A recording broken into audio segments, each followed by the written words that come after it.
প্রার্থী সেলিমুজ্জামান সেলিম, তাকে তো আপনারা সবাই চেনেন। সেলিমুজ্জামান সেলিম আমার চাচা, আপন চাচা।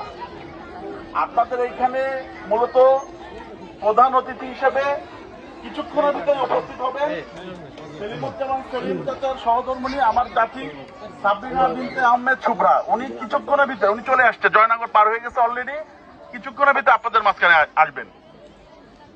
তো আমি কোন রাজনৈতিক বক্তব্য দেবো না, আমি আপনাদের সামনে অল্প কিছু কথা বলবো। সেটা হলো আপনাদের এই এলাকার সন্তান হিসেবে, এই ইউনিয়নের ছেলে হিসেবে আপনাদের কাছে দুটো দাবি রাখবো। সেটা হলো আমাদের এই অঞ্চলের মানুষ, আপনারা যারা এখানে আছেন, বিগত দিনে যত নির্বাচন হয়েছে ম্যাক্সিমাম সময় আমরা একটা প্রতীকে ভোট দিয়েছি এবং একজন মানুষকে বারবার নির্বাচিত করেছি। এটা সঠিক কিনা?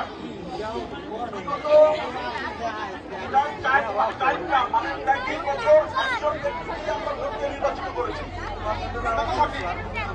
তো সেলিমুজ্জামান সেলিম আপনাদের এই ইউনিয়নের সন্তান হিসেবে, এই পার্শ্ববর্তী গ্রাম বাজিগাছির ছেলে হিসেবে আপনাদের কাছে একটাবার একটা সুযোগ পাবে না? সে এই ইউনিয়নের ছেলে, পার্শ্ববর্তী গ্রামের ছেলে হিসেবে আপনাদের কাছে তার একটা দাবি আছে, আমি থাকি কিনা? সেই দাবি থেকে আপনারা একটাবার তারা সুযোগ দিবেন না ধানের শীষে ভোট দিয়ে? আপনাদের এই এলাকার ছেলে হিসেবে দল মত নির্বিশেষে সে কিন্তু আপনাদের এখানে নেতা হিসেবে না, কোন দল হিসেবে না, এলাকার সন্তান, কারো ভাই, কারো চাচা, কারো ভাইস্তা, সেই হিসেবে সে আপনাদের কাছে দাবি রাখে। আপনারা সবাই কি তার একটাবার ধানের শীষে ভোট দিয়ে সুযোগ দিবেন? ভোট দিয়ে সংসদে পাঠিয়ে আপনাদের উন্নয়ন করার সুযোগ দিবেন।